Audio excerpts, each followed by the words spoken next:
Welcome to Gods and Heroes of Ancient Greece. My name is MyLinda Butterworth, and today we will be beginning the epic tale of the story of the Argonauts, beginning with the tale of Jason and Peleus. Jason was the child of Aeson, son of Crethus. Now Crethus had founded the city in the kingdom of Iolcus on a bay in the land of Thessalia, and he left it to his son Aeson. But his younger son, Peleus, usurped the throne. Aeson died, and Jason, his child, was hurried away to Chiron the centaur, who had reared many boys to greatness. Chiron gave Jason a training befitting a hero. When Peleus was quite old, he was disturbed by a strange oracle which warned him of one who wore but a single shoe. Peleus had been vainly trying to unravel the meaning of these words when Jason, who had been in Chiron's care for 20 years, secretly set out for his native land of Iolcus to assert his family right to the throne against Peleus. In the manner of the heroes of old, he carried 2 spears, one for throwing and one for thrusting. The hide of a panther he had strangled covered his traveling garb, and his uncut hair hung loose over his shoulders. On his journey he came to a broad river, and there he saw an old woman who begged to help her across. It was Hera, the queen of the gods, and the foe of the king Peleus.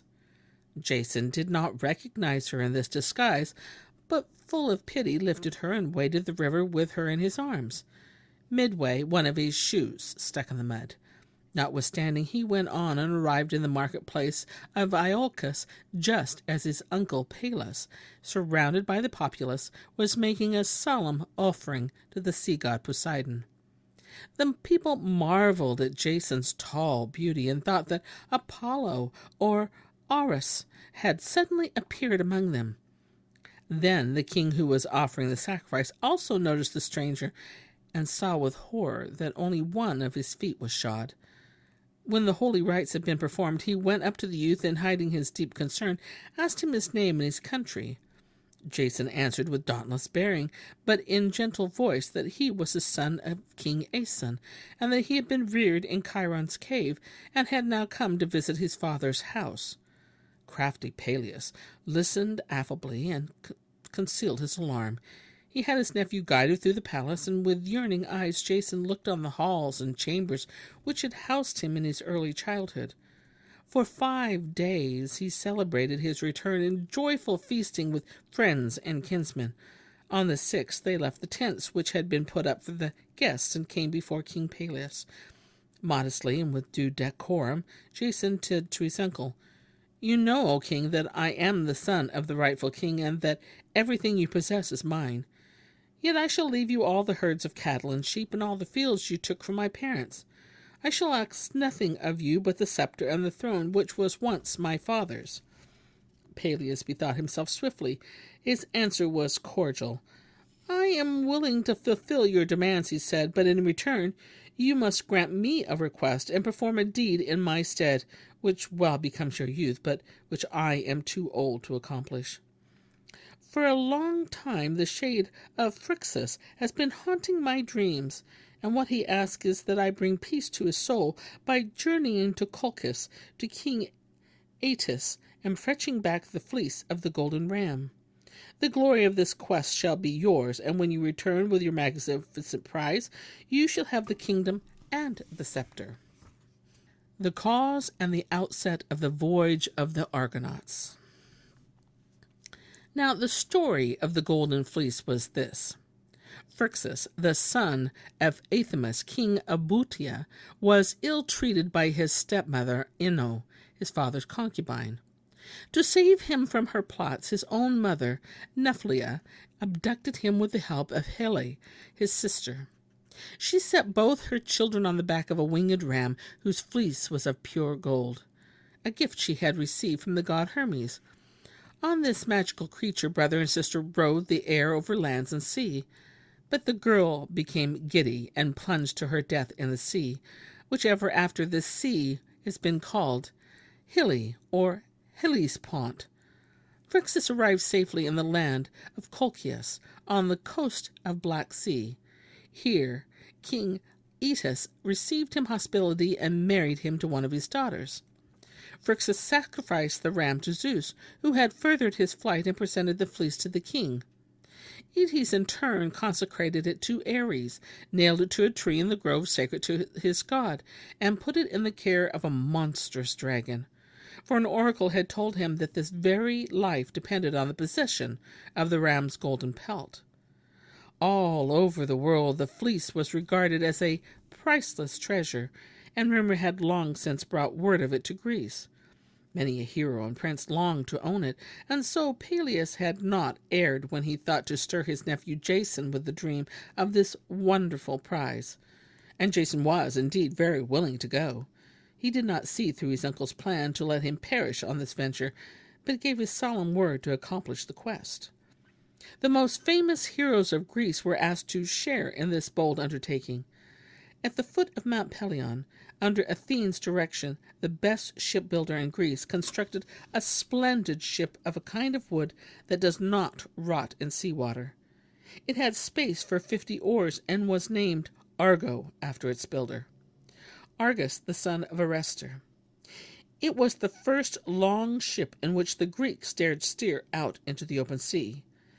Built into the prow was a piece of wood from the prophetic oak tree of Dodona, a gift from the goddess Athene. The sides of the vessel were adorned with rich carvings, yet the ship was so light that the heroes could carry it upon their shoulders for 12 days in succession. When the whole was completed and the Argonauts gathered around the ship, they cast lots for the places they were to occupy in it. Jason was to command the entire expedition. Typhus was the helmsman, Licinius the keen-eyed pilot.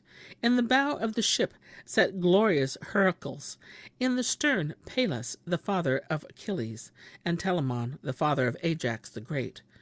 Among the rest of the crew was Castor and Polydeuces, the sons of Zeus, Nilus, the father of Nestor, Admetus, the husband of devout Acletus, Meleager, who had slain the Caledonian boar, Orpheus, the sweet singer, Meontius, the father of Patroclus, Theseus, who later became the king of Athens, and his friend Pirithous, Hylas, the younger friend of Hercules, Poseidon's son, Euphemus, and Oileus, the father of Ajax the Less.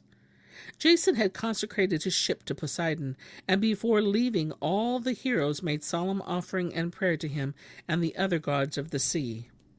When all had taken their places, they weighed anchor.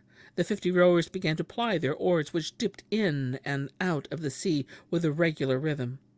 A favorable wind swelled the sails, and soon the late harbor of Iolcus was left behind. Orpheus stirred the courage of the Argonauts with the notes he struck on his lyre, and by the compelling sweetness of his voice. Blithely they sped by promontories and islands, but on the second day a storm arose and drove them into the harbor of the island of Lemnos. The Argonauts at Lemnos. On this island the women only a year ago had killed their husbands, and indeed all the men in the land, because they had brought concubines from Thrace, and Aphrodite had roused their wives to jealousy and rage. Ipsiple had saved only her father, King Thos, and hidden him in a chest which she entrusted to the sea.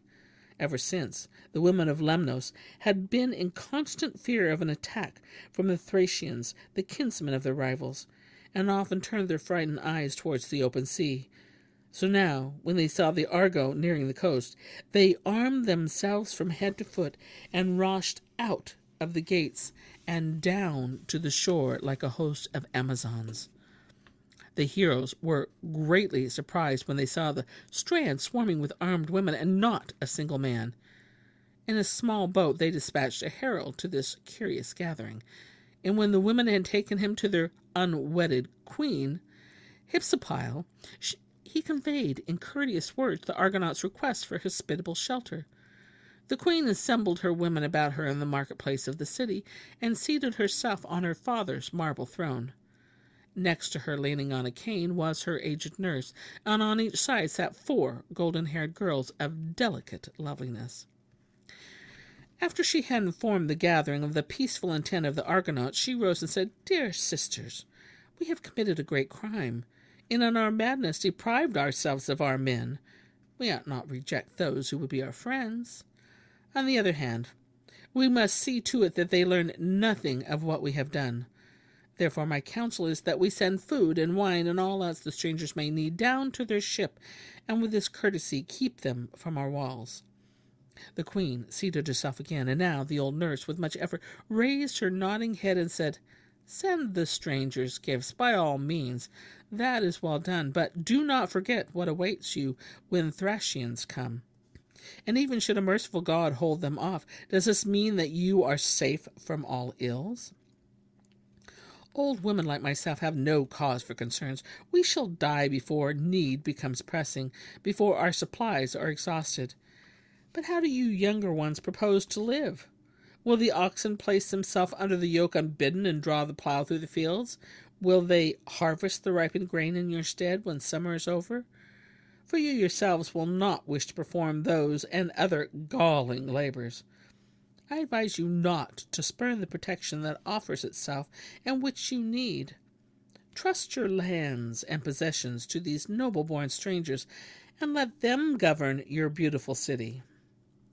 This counsel found favor with all the women of Lemnos. The queen sent one of the girls seated near her to accompany the herald to the ship and inform the Argonauts of the decision reached by the assembly, and the heroes were pleased with this message. They had no doubt that all of Hypsipyle, after her father's death, had peacefully succeeded to her throne. Jason slung his crimson mantle, a gift from Athene, over his shoulder and strode toward the city, radiant as a star. When he entered the gates, the women streamed out to meet him in clamorous greeting and were glad of their guest. He, however, kept his eyes upon the ground, both from modesty and good breeding, and hastened toward the palace. Handmaids flung wide the tall portals for him, and the young woman who had gone to the ship conducted him to her mistress's chamber. Here he seated himself opposite her in her sumptuous chair. Hypsipyle lowered her smooth white lids, and her virgin cheeks were rose-red with blushes.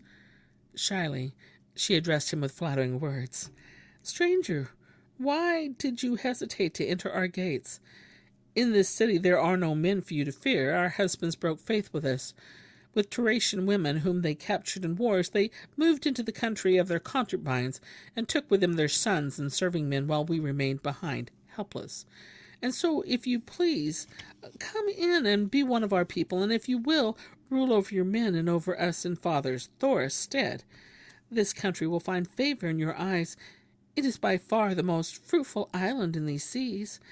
You would have come on ahead. Go tell your companions of my offer." These were her words, but what she did not say was that the men had been murdered. Jason replied, "O Queen, with thankful hearts we accept the help you are willing to give us, who are in need.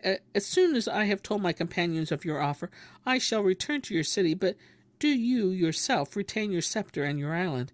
It is not that I spurn them, but danger and conflicts await me in a far country." He gave the queen his hand in parting, and hurried back to the shore. The women soon followed him there in swift chariots laden with many gifts. It was easy for them to persuade the heroes, who had already heard Jason's report, to enter the city and lodge in their houses. Jason lived in the palace itself, the others here and there. Only Heracles, who despised life among women, remained behind on the ship with a few chosen companions. And now the gaiety of feast and dance surged through the city. The fragrant smoke of offerings floated to the sky as both the dwellers in the city and their guests paid honor to Hephaestus, the patron god of the island, and to his wife, Aphrodite. Departure was put off from day to day, and the heroes would have loitered on indefinitely with their lovely hostesses, had not Heracles come from the ship and gathered them about without the women's knowledge. "You are a wretched lot," he told them. "Were there not enough women for you in your own country? Did you have to come here for want of wives? Do you wish to plough the fields of Lemnos like peasants? Oh, why, of course, a god will fetch the fleece for us and lay it at our feet. It would be better if each of us returned to his own country. Let Jason marry Hypsipyle, populate the island of Lemnos with his sons, and ever after listen to the tale of the heroic feats performed by others. No one dared raise his eyes to the hero or contradict him. They left the gathering and made ready to depart. But the women of Lemnos, who guessed their intention, beset them like buzzing bees with pleading and lament. At last, however, they submitted to the men's decision. Hypsipyle, her eyes full of tears, went apart from the rest, took Jason by the hand and said, "Go, and may the gods grant you and your companions the golden fleece you desire. Should you ever wish to return to us, this island and my father's scepter await you. But I know very well that you do not plan to come back. Think of me, at least, when you are far away." Jason left the queen filled with admiration for her goodness and poise. He was the first to board the ship, and the others came after him. They loosed the ropes which moored the vessel to the shore. The rowers pulled at their oars, and in a short time the Hellespont was left behind. And here is where I end my tale for today. But I'll be back tomorrow with more tales. Many more tales. Until then, my friends.